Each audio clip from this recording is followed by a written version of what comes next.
do you think that the ascension of Trump to the White House will change things in the culture war? Yeah, absolutely. I claim that we're in the time of MAGA and the time of woke is over. Now, partly this is me trying to make that happen to an extent and just being kind of bullish about it. But I also think it is what's happening.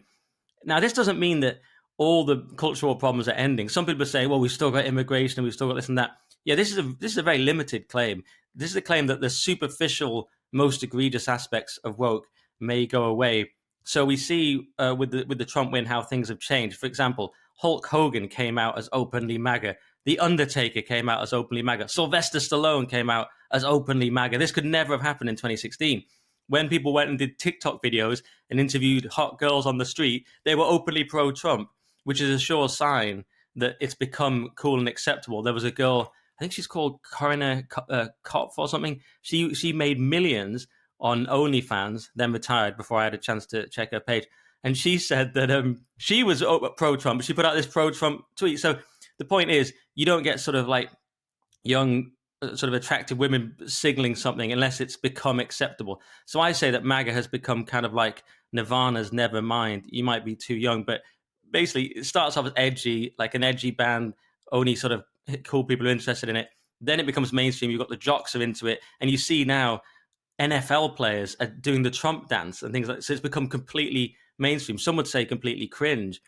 But that's MAGA. So I say we're in this new era. Notice Miss Universe is now a blonde Danish woman, and a few things like this are happening. John Lewis have an advert with a kind of nod to C.S. Lewis with the wardrobe. She was looking through a clothes rack. It was very much the same thing as Narnia, and it was fairly sort of normal. So I see this happening, and Jaguar just seems to have missed the memo that that's where it's going. That's my claim. Now, some people think, they're going to come out with a swerve. As academic agents said, they're going to come out with something unexpected. I think at the end of it, they probably just reveal some futuristic electric type car or something. But I don't think they're doing anything too clever. I think they don't care about their existing customers, which is frankly immoral in my opinion. They want this new customer base. They think this is the way to get it, and they're not shrewd enough to realize that this stuff is kind of over. We're done with it. And another great sign, just quickly, was Bud Light. They're the original kind of, you've done a Bud Light, which comes to mean you've tanked your brand for the sake of wokeness, which is what we saw with Anheuser-Busch and Bud Light, with the use of Dylan Mulvaney, this weird freak who everyone hates.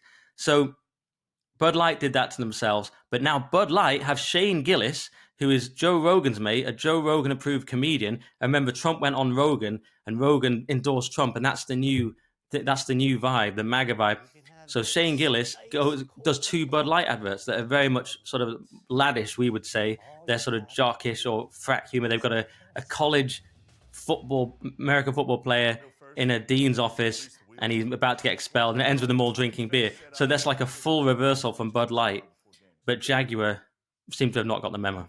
Yeah, I mean, it's an interesting point here, isn't it, about the sort of incentives to do this or not.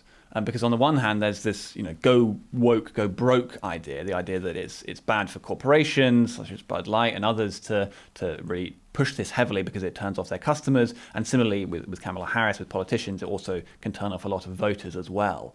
And in fact, there's an ongoing, rather online discussion about this, but still two prominent commentators. So you mentioned academic agent there. He's on the one hand saying that, go woke, go broke, and essentially that it's not really in the elite's interest to keep kind of forcing this on people because it turns their customers and potential voters off. Whereas Oren McIntyre, who's another commentator, and also Eric Kaufman, who I know you've also had on your show, and so have I, sort of points out that really that this is almost a religious phenomenon, this belief in woke ideas, and therefore even if it's not really in the interest of the kind of people pushing this in institutions, then they're going to continue doing that anyway.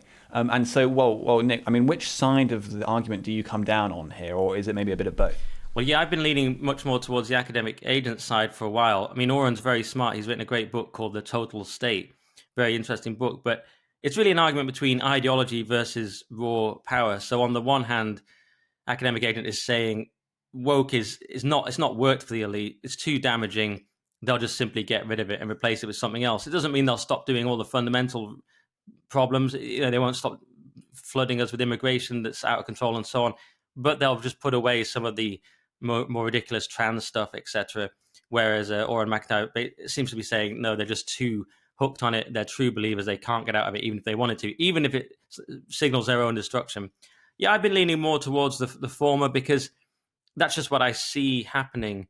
I could be wrong. And also, I do add the caveat that Britain is way behind. There's no doubt that we're way behind. So my claim is that in America, it's going to go full MAGA. It's Elon Musk. It's libertarian Musk stuff. It's cut the government down. It's RFK's on board and Tulsi. It's this team. They've got Vivek Ramaswamy, all these people. And it's a very different vibe. In England, in Britain, we'll still be there with Starmer. I compared him in my article for the Daily Sceptic to Hitler in Downfall in the bunker. He'll still be there screaming at his few remaining desolate generals about a post-colonial history display at a small Welsh museum. He'll just be there going, he'll still be woke right to the end because we're just way behind, which is so annoying because you see what's happening in America and you think we need to catch up. But think about how long it'll take to get this stuff out of all the institutions, all the DEI garbage. Though we do see major companies dropping DEI. Another one just did it. I can't remember who it was now. I forgot to check. But we see all these major, it might have even been Disney, but we see all these major companies dropping DEI and things like that. So it is happening. People will just come in your comments and say, no, woke's not over. It's still massive. Partly I'm kind of trying to make it happen. But I do think the trickle down for America is that at least on a reasonably superficial level, that it's not cool anymore and it will sort of fade away. Yeah, I mean, it's interesting how influenced we are by America in all this. And obviously another thing that's had a big influence on the election, it said, is X, or, what used to be Twitter since Elon Musk took it over. And because that's, really opened up more space, it said, for more, a right-wing narrative in general, and that it's actually having quite a big impact on the media more broadly. So, I mean, how do you rate that impact? And then also on that, there's obviously recently, especially since the election, there's this exodus of the lefties over to Blue Sky, which is this rival social media platform. And, what do you make of that? I mean, it seems to me that is just letting the right have its own public square and sort of make the case to ordinary people in the absence of all these lefties, isn't it? Yeah, obviously it's massively significant and it's a large part of the Trump revival in 2024. I mean, people may forget, probably not your viewers and listeners, but some may forget that Trump was banned from the platform. And that's so insane. People just accept it we banned the former president, he's gone now. Really? Trump has gone? And that was just normalized. So that was completely insane. So obviously the gap between Trump being banned versus the guy who now runs the platform is Trump's best mate. That's a huge change. We do see, as you've alluded to, people leaving to go to Blue Sky, which already seems to be degenerating into a sort of J.G. Ballard nightmare, a kind of Lord of the Flies scenario, if you prefer. It's people all reporting each other. Did you see that? Like the most report, hundreds of reports, because they're all reporting each other. I claim that they'll all dox each other, and then they'll all set off to each other's houses to attack each other, but no one will be in because they've all set off at the same time. They'll all be doxing each other's addresses, reporting each other. It's just horrible. Some people have said, I think I saw Rob Reiner said, it's horrible on here, and he blamed people coming from X. But really what it is put all the lefties together on Blue Sky. It's just an absolute dystopia. So I don't know if that's going to work. In theory, it should take away some of X's power if they manage to reduce it to an echo chamber like Parler or Gab. But I don't think they have, because it's too powerful, it's too big, and people aren't really leaving. They're saying they're leaving, but they famously don't leave. They stay on X, and even if they do leave, they find that Blue Sky is an absolute cesspit. So I think, X is obviously hugely significant. Not that Musk always gets it right, of course. He says a few things that are silly and all that. He's not perfect, and politically, apparently he's very across the details and things in meetings, but certainly on X, he just becomes like any user. He posts, he's trolling half the time, and he posts things at 4 a.m. or whatever.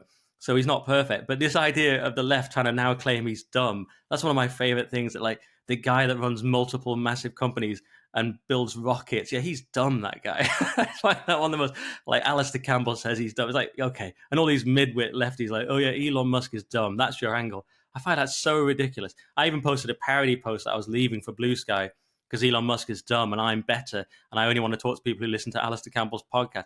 And people took it seriously because the internet is undefeated for stupidity and little-mindedness.